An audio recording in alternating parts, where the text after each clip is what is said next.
오늘 제가 여러분께 들려드릴 이야기는 솔직히 말씀드려서 상당히 충격적입니다. 제목부터 심상치 않죠?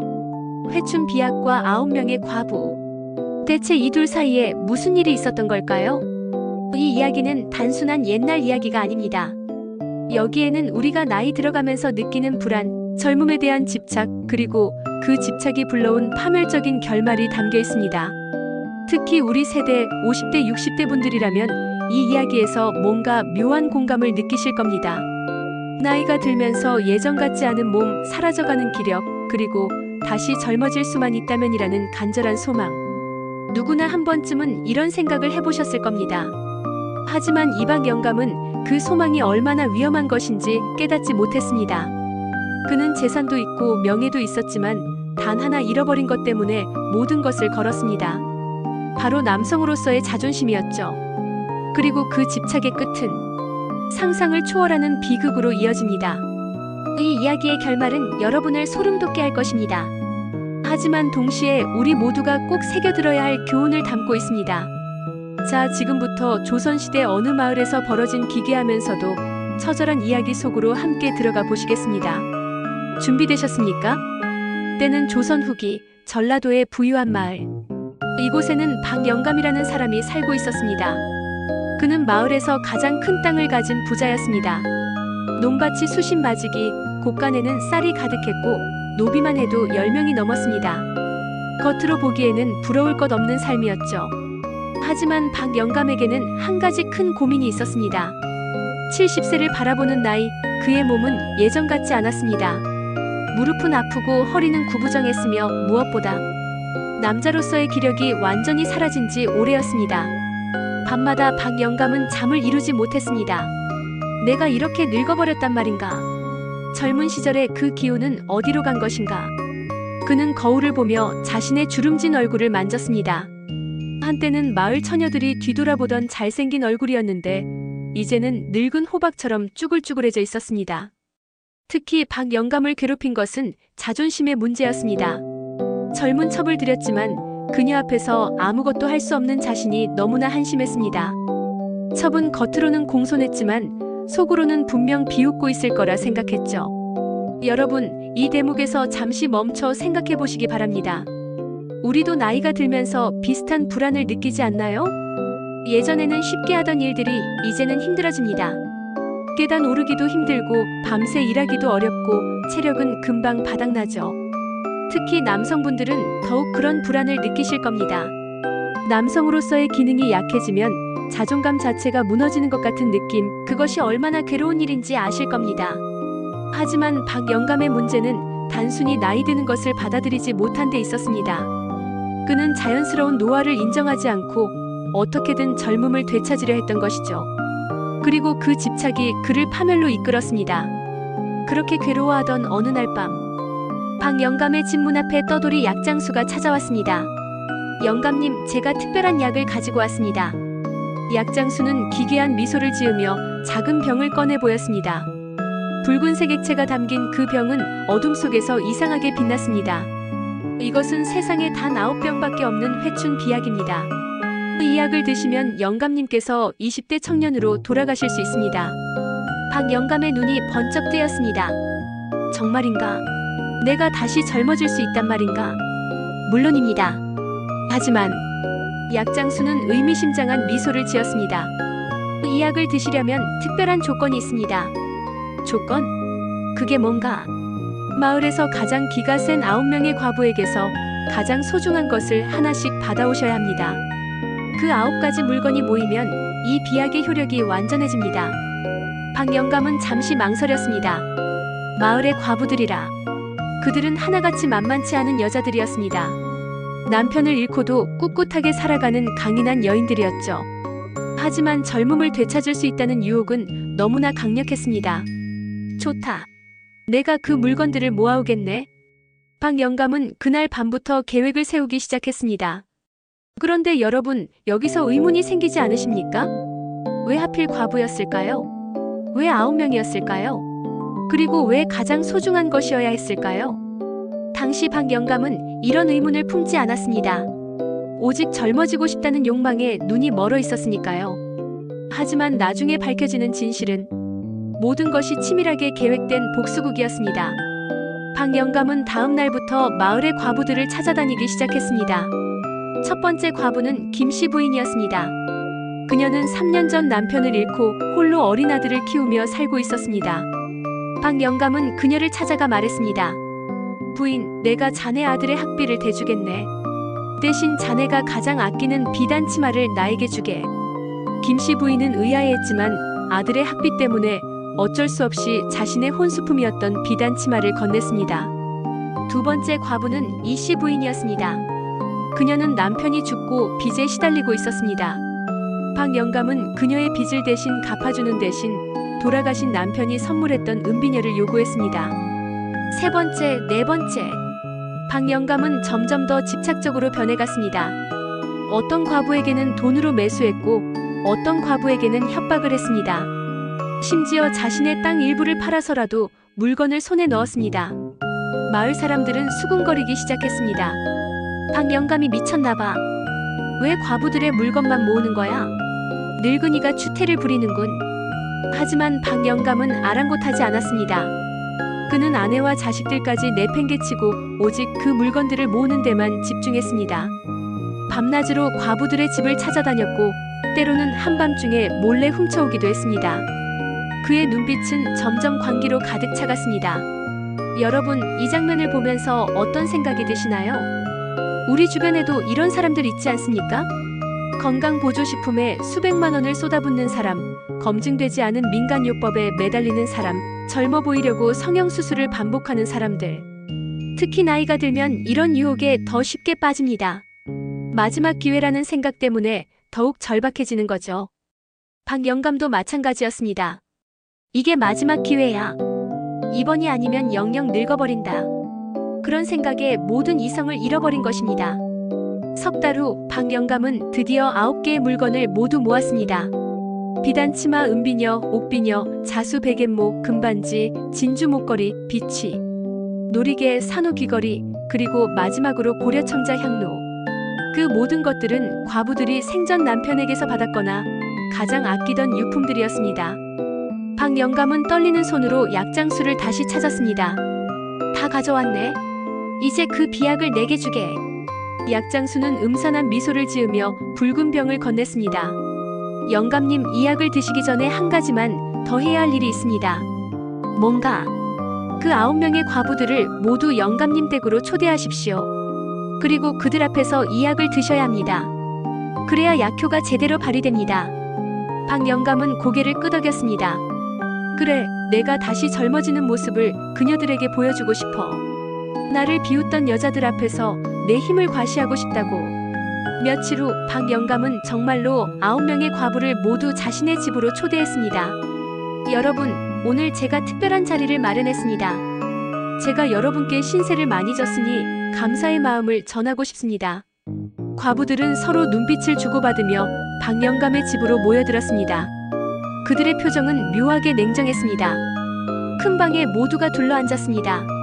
박 영감은 기세등등하게 말했습니다. 여러분, 지금부터 내가 기적을 보여드리겠소. 나는 다시 젊은 호랑이가 될 것이오. 그는 붉은 병을 입에 대고 단숨에 들이켰습니다. 순간 박 영감의 몸에서 열기가 솟구쳤습니다. 심장이 미친 듯이 뛰기 시작했고 온몸의 혈관이 팽창하는 느낌이었습니다. 오, 이것이다. 내가 다시 살아나는 것 같다. 박 영감은 환희에 차서 소리쳤습니다. 보아라. 내 얼굴을 보아라. 정말로 그의 얼굴에서 주름이 사라지기 시작했습니다. 피부가 매끈해지고 눈빛이 또렷해졌습니다. 하지만 어라? 박 영감의 목소리가 점점 가늘어지기 시작했습니다. 그의 몸이 이상했습니다. 얼굴은 젊어지는데 키가 점점 작아지고 있었습니다. 이게 무슨... 옷이 헐렁해지기 시작했습니다. 몸이 점점 작아지고 있었던 것입니다. 근육이 오그라들고 뼈가 수축하고 목소리는 갓난아이처럼 가늘어졌습니다. 으앙! 으앙! 박 영감은 이제 말조차 할 수 없었습니다. 그의 몸은 완전히 갓난아기의 크기로 줄어들어 있었습니다. 헐렁해진 옷 속에서 작은 아기만 한 몸뚱이가 꿈틀거리고 있었습니다. 9명의 과부들은 자리에서 일어났습니다. 그들의 얼굴에는 처음으로 진짜 감정이 드러났습니다. 차갑고 잔인한 미소였습니다. 첫 번째 과부 김씨 부인이 말했습니다. 영감님, 아니 이제는 아기씨라고 불러야겠네요. 기억하십니까? 10년 전 당신이 우리 남편을 죽음으로 몰아넣은 걸. 두 번째 과부 이씨 부인도 입을 열었습니다. 제 남편은 당신에게 빚을 졌다가 갚지 못해 스스로 목숨을 끊었습니다. 당신이 말도 안 되는 이자를 붙여서 괴롭혔기 때문이죠. 세 번째, 네 번째 과부들도 차례로 말했습니다. 제 남편은 당신 땅에서 일하다가 다쳤는데 당신은 치료비도 주지 않고 내쫓았습니다. 제 남편은 당신에게 사기를 당해 전 재산을 잃었습니다. 제 남편은 9명의 과부들은 모두 박영감의 탐욕과 악행으로 인해 남편을 잃은 여인들이었던 것입니다. 그때 방문이 열리며 약장수가 들어왔습니다. 하지만 그는 더 이상 떠돌이 약장수의 모습이 아니었습니다. 단정한 선비 차림의 젊은이였죠. 박영감, 아니 이제는 박악이라고 불러야겠군요. 젊은이는 차갑게 웃으며 말했습니다. 나를 기억하십니까? 아니, 기억 못하시겠죠. 20년 전 당신은 우리 아버지를 종으로 부리다가 사소한 실수 하나로 매질해 주겠습니다. 그리고 우리 가족을 마을에서 쫓아냈죠. 젊은이의 눈에는 오랜 세월 동안 품어온 원한이 담겨 있었습니다. 나는 20년 동안 이 복수를 준비했습니다. 의원을 찾아가 약학을 배우고 당신이 저지른 악행들을 하나하나 조사했습니다. 그리고 당신 때문에 피해를 본 이 9명의 여인들을 찾아냈죠. 9명의 과부들이 고개를 끄덕였습니다. 우리는 1년 전부터 이 계획을 세웠습니다. 당신의 약점, 즉 늙음에 대한 두려움과 남성으로서의 자존심을 이용하기로 했죠. 회춘 비약이라는 건 처음부터 거짓이었습니다. 그 약은 단지 사람의 몸을 퇴행시키는 독약이었을 뿐입니다. 그리고 과부들에게서 물건을 빼앗게 한 것도 당신이 얼마나 잔인한 인간인지 마을 사람들에게 보여주기 위함이었습니다. 정말로 마을 사람들이 방 밖에 모여들어 있었습니다. 그들은 박영감이 과부들을 괴롭히며 물건을 빼앗는 모습을 모두 목격했습니다. 이제 당신은 평생 갓난아기의 몸으로 살아가야 합니다. 말도 할 수 없고 걸을 수도 없고 스스로 아무것도 할 수 없는 무력한 존재로 말입니다. 김씨 부인이 차가운 미소를 지으며 박영감을 들어올렸습니다. 영감님, 아니 아기씨. 그렇게 다시 태어나고 싶으셨죠? 이제 우리가 정성껏 키워드릴게요. 9명의 과부들은 아기가 된 박영감을 차가운 바구니에 담았습니다. 그들은 그 바구니를 마을 한복판 모두가 볼 수 있는 장터에 내다 놓았습니다. 여러분, 이야기를 보십시오. 이것이 바로 평생 탐욕으로 살아온 박영감입니다. 마을 사람들이 모여들었습니다. 누군가는 침을 뱉었고 누군가는 돌을 던졌습니다. 평생 박영감에게 억울한 일을 당했던 사람들의 분노가 폭발했습니다. 박영감은, 아니 이제는 박아기는 작은 몸으로 울부짖었습니다. 으앙! 으앙!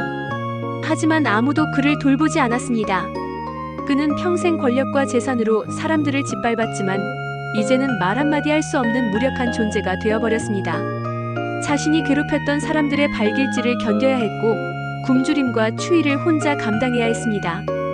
그렇게 박영감은 자신이 만든 지옥 속에서 영원히 갇혀 살게 되었습니다. 여러분, 이 결말이 너무 잔인하게 느껴지시나요? 하지만 이것이 바로 탐욕의 끝입니다. 자, 이제 이 이야기에서 우리가 배워야 할 진짜 교훈을 이야기해 보겠습니다. 표면적으로는 회춘 비약의 속은 어리석은 노인의 이야기 같지만 그 속에는 훨씬 깊은 의미가 담겨 있습니다. 첫 번째 교훈, 나이 듦을 받아들이는 지혜. 박영감의 가장 큰 실수는 자연스러운 노화를 받아들이지 못한 것입니다. 나이가 들면 몸이 예전 같지 않은 것은 당연합니다. 기력이 떨어지고 체력이 약해지는 것은 누구나 겪는 일이죠. 하지만 중요한 것은 그것을 어떻게 받아들이느냐입니다. 박영감은 늙음을 수치로 여겼습니다. 남성으로서의 기능이 약해진 것을 견딜 수 없어 했죠. 그래서 검증되지 않은 약에 매달렸고 결국 파멸했습니다. 여러분, 우리도 조심해야 합니다. 요즘 TV를 틀면 각종 건강보조식품 광고가 넘쳐납니다. 이것만 드시면 20대로 돌아갑니다. 남성의 자신감을 되찾아드립니다 같은 말들로 우리를 유혹하죠. 하지만 그런 것들의 대부분은 과장 광고이거나 검증되지 않은 제품들입니다. 진짜 지혜는 나이 듦을 자연스럽게 받아들이고 그 안에서 새로운 가치를 찾는 것입니다. 두 번째 교훈, 탐욕이 부르는 파멸. 박 영감은 돈이 많았습니다. 하지만 그 돈을 어떻게 벌었을까요? 이야기 속에서 드러나듯이 그는 사람들을 착취하고 괴롭혀서 재산을 모았습니다. 부당한 이자를 받고 사람들을 사기치고 약한 사람들을 억압했죠. 그렇게 모은 재산이 과연 가치가 있을까요? 결국 그 재산은 그를 보호해주지 못했습니다. 오히려 더 큰 탐욕을 부르는 씨앗이 되었고 결국 파멸의 원인이 되었죠. 진짜 경제적 존엄이란 돈을 많이 가진 것이 아닙니다. 정직하게 일해서 번 돈으로 떳떳하게 살아가는 것입니다. 우리 세대는 평생 열심히 일했습니다. 가족을 먹여 살리기 위해, 자식들을 키우기 위해 악착같이 일했죠. 그렇게 모은 재산은 존중받아 마땅합니다. 하지만 그 과정이 정직했는지, 남에게 피해를 주지는 않았는지 돌아봐야 합니다. 세 번째 교훈, 과거의 악행은 반드시 돌아온다. 박 영감은 20년 전에 저지른 악행을 잊고 살았습니다. 종을 때려 죽인 것, 사람들을 사기친 것, 과부들의 남편을 죽음으로 몰아넣은 것. 그는 그 모든 것을 대수롭지 않게 여겼습니다. 하지만 피해자들은 잊지 않았습니다. 20년이 지나도 그들은 박 영감의 악행을 기억하고 있었고 결국 복수의 기회를 만들었습니다. 우리는 어떻습니까? 살아오면서 남에게 피해를 준 적은 없나요? 사업하면서 불공정한 거래를 한 적은? 힘이 있을 때 약한 사람을 억압한 적은? 지금이라도 늦지 않았습니다. 과거에 잘못한 일이 있다면 사과하고 보상할 수 있다면 보상하십시오. 그것이 진정한 경제적 존엄을 지키는 길입니다. 이제 실질적인 이야기를 해보겠습니다. 박 영감처럼 검증되지 않은 방법에 매달리지 마십시오. 대신 이렇게 하십시오. 1. 정기적인 건강검진, 허황된 약보다는 병원에서 정기검진을 받으십시오. 조기에 질병을 발견하면 충분히 치료 가능합니다. 2. 적당한 운동, 회춘, 비약은 없지만 꾸준한 운동은 정말로 효과가 있습니다. 매일 30분씩 걷기만 해도 건강이 크게 개선됩니다. 3. 균형 잡힌 식사, 특별한 보약보다 매일 3끼를 규칙적으로 영양 균형 있게 먹는 것이 더 중요합니다. 4. 사회적 관계 유지. 박 영감은 사람들과의 관계를 모두 잃었습니다. 나이가 들수록 사회적 관계가 더 중요합니다. 친구들을 만나고 취미 활동을 하고 봉사활동에 참여하십시오. 5. 재산 관리의 투명성. 자신의 재산을 투명하게 관리하고 가족들과 솔직하게 대화하십시오. 그것이 나중에 분쟁을 막는 방법입니다. 5번째 교훈, 진짜 남성의 존엄. 마지막으로 가장 중요한 이야기를 하겠습니다. 박 영감은 남성으로서의 기능이 약해진 것을 견딜 수 없어 했습니다. 하지만 진짜 남성의 가치는 그런 것에 있지 않습니다. 진짜 남성의 존엄은 가족을 책임지는 것, 약속을 지키는 것, 남에게 피해를 주지 않는 것, 정직하게 사는 것, 나이 들어서도 지혜롭고 따뜻한 사람이 되는 것, 이런 것들에 있습니다. 몸의 기능은 약해질 수 있지만 사람됨은 나이가 들수록 더 깊어질 수 있습니다. 박 영감의 이야기는 비극입니다. 하지만 이 비극을 통해 우리는 많은 것을 배울 수 있습니다. 나이 듦을 자연스럽게 받아들이고 탐욕을 경계하고 과거의 잘못을 바로잡고 현명하게 노후를 준비하고 진정한 가치를 추구하는 것. 이것이 바로 진짜 경제적 존엄이자 인간적 존엄입니다. 여러분은 박 영감과 다르게 살 수 있습니다. 허황된 약에 매달리지 마십시오. 탐욕에 눈멀지 마십시오. 남에게 피해를 주지 마십시오. 대신 정직하게 살고 건강하게 나이 들고 사람들에게 존경받는 어른이 되십시오. 그것이 진정으로 당당하게 존엄하게 늙어가는 방법입니다. 오늘 이 이야기가 여러분의 인생의 작은 경종이 되었기를 바랍니다. 다음에 또 좋은 이야기로 찾아뵙겠습니다. 감사합니다.